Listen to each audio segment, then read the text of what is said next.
এক যে ছিল ছোট্ট এক মেয়ে, নাম তার রিমি। সে তার মা বাবার সঙ্গে এক শান্ত ছোট গ্রামে থাকত। গ্রামটির পাশ দিয়ে বয়ে যেত একটা ছোট নদী।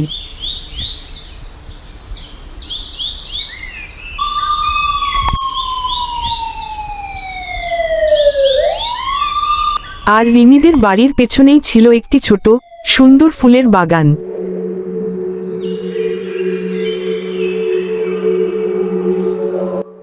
এই বাগানটি ছিল রিমির পৃথিবী।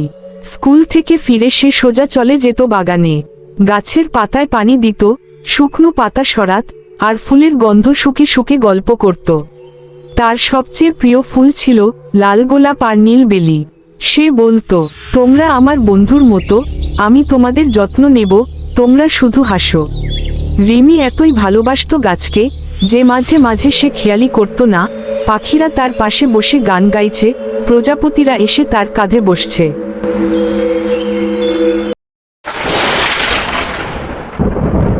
একদিন বিকেলে হঠাৎ একটা বড় ঝড় উঠে। মেঘে ঢেকে যায় আকাশ, বাতাসে গাছপালা দুলে ওঠে। বৃষ্টি নামে মুষলধারে। রিমি জানালার পাশে দাঁড়িয়ে দেখে তার ফুলগুলো বাতাসে কাঁপছে।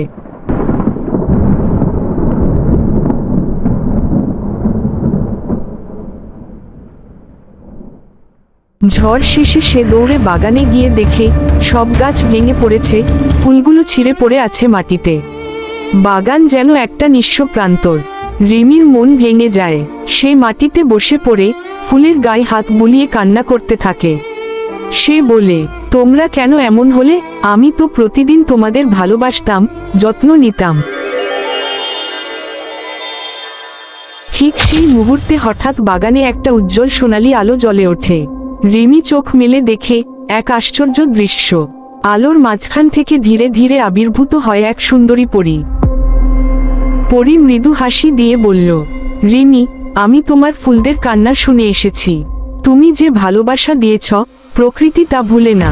রিমি বিস্ময়ে জিজ্ঞেস করল, তুমি কে? আমি সোনালি পরী। যেখানে ফুলেদের ভালোবাসা থাকে আমি সেখানেই থাকি। তারপর পরী জাদুর ছড়ি দিয়ে আকাশের দিকে ইশারা করে বলল, ভালোবাসা যেখানে সত্য হারিয়ে যায় না, কিছু তথ্য মন দিয়ে দিলে যত্ন প্রকৃতি করে জাদুর বরণ। এই ছড়াটি বলতেই সারা বাগানটা আলোর জোয়ারে ভেসে গেল। শুকিয়ে যাওয়া ফুলগুলো আবার ফুটতে শুরু করলো, তবে এবার শুধু আগের নয়, আরও নতুন রঙের ফুল ফুটল, বেগুনি, রূপালি, সোনালি, এমনকি এমন কিছু ফুল যা রিমি জীবনে কখনো দেখেনি। গাছগুলো হয়ে গেল আরও সবুজ, পাতায় লেগে রইল হীরের মতো আলো। পাখিরা গান ধরল, প্রজাপতিরা নাচতে লাগলো। রিমির চোখে আনন্দের অশ্রু। সে পরীকে বলল, ধন্যবাদ, আমি এই বাগানকে আবার আগের মতো পেয়েছি। সোনালি পরী মৃদু হেসে বলল, মনে রাখো রিমি, প্রকৃতি ভালোবাসলে প্রকৃতি কখনো তোমায় ছেড়ে যায় না।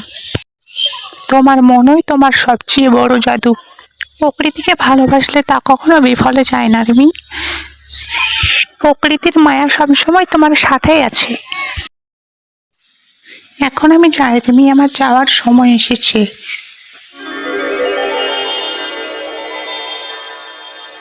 তারপর সে ধীরে ধীরে আকাশে উঠে গেল সোনালি আলো নিয়ে।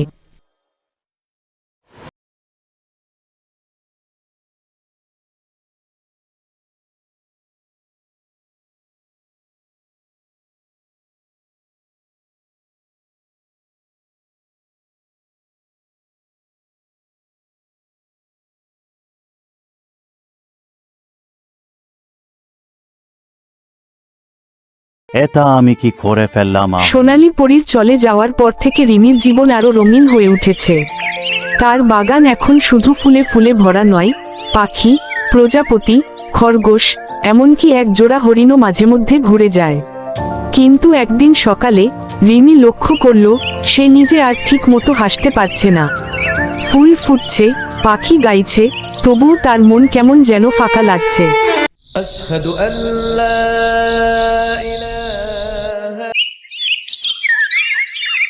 সে মাকে জিজ্ঞেস করল, মা, আমি কি বদলে গেছি?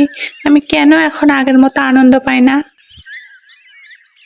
মা মৃদু হাসলেন, কিন্তু কিছু বললেন না। রিমির মন আরো খারাপ হয়ে গেল। সে বাগানে গিয়ে এক কোণে বসে রইল। তার হাতে ছিল একটি ছোট রূপালী বীজ, যা সে আগের দিন গাছের নিচে কুড়িয়ে পেয়েছিল। বীজটি একটু অন্যরকম, নড়ছে যেন। ঠিক তখনই আবার সেই চেনা সোনালি আলো জ্বলে উঠল। রিমি চোখ মেলে দেখে তার প্রিয় সোনালি পরী আবার এসেছে। পরী বলল, রিমি, তোমার মন জানে তুমি এখন আর আগের মতো আনন্দ পাচ্ছ না।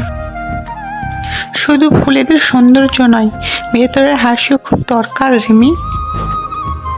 আমি বুঝতে পারছি না কেন আমার হাসি হারিয়ে গেছে। পরী তার হাত ধরে বলল, তুমি শুধু প্রকৃতিকেই দেখেছো, কিন্তু মানুষদের মনও ফুলের মতো। তুমি কি তোমার গ্রামের অন্য বাচ্চাদের সঙ্গে খেলো? কারো দুঃখ জানো? রিমি মাথা নাড়ল, না, আমি কখনো খেয়াল করিনি। পরী বলল, তোমার হাতে যে রূপালী বীজটি রয়েছে তা একটি জাদুর হাসির বীজ। একে এমন জায়গায় লাগাও যেখানে কারো মুখে হাসি নেই, দেখো কি হয়। রিমি ভাবল, তারপর ছুটে গেল গ্রামের এক ছোট্ট ছেলেটির কাছে, নাম রাহুল। তার বাবা মা নেই, সে চুপচাপ একা থাকে। রিমি গিয়ে তার হাতে রূপালী বীজটি দিল। রাহুল অবাক হয়ে বলল, এটা কি? এটা আঁশের বীজ। তুমি এটাকে মাটিতে পুঁতে দাও আর প্রতিদিন একটু হেসে তাকাও, তুমি দেখবে কিছু বিশেষ ঘটবে।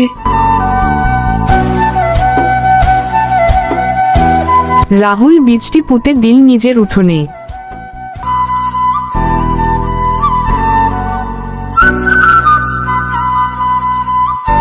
পরদিন দেখা গেল সেখানে ফুটেছে একটি অদ্ভুত হাসিমুখের ফুল, যার পাপড়িগুলো হেসে উঠছে।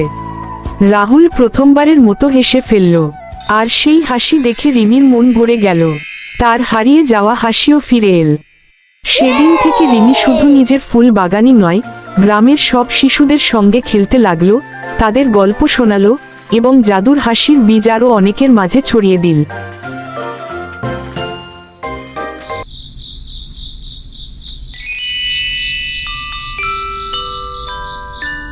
সন্ধ্যায় সোনালি পরী আবার এসে বলল, এর থেকে বড়, যেখানে তুমি অন্যের মুখে হাসি এনে দাও, সেখানে তোমার নিজের হাসি আপনিই ফিরে আসে। প্রকৃতির যত্নের সঙ্গে মানুষের মনের যত্নও নাও, সেটাই সবচেয়ে বড় জাদু। এই গল্পের শিক্ষা শুধুমাত্র নিজে খুশি হওয়া যথেষ্ট নয়, অন্যকে খুশি করলে নিজের মনও ফুলের মতো ফোটে। আর এটাই বাস্তব। আমাদের ভিডিওটা ভালো লাগলে অবশ্যই সাবস্ক্রাইব করে দেবেন, আর হ্যাঁ, একটা লাইক অবশ্যই দেবেন। দেখা হচ্ছে নেক্সট ভিডিও নিয়ে। ততক্ষণে ভালো থাকবেন। Ta-ta, by.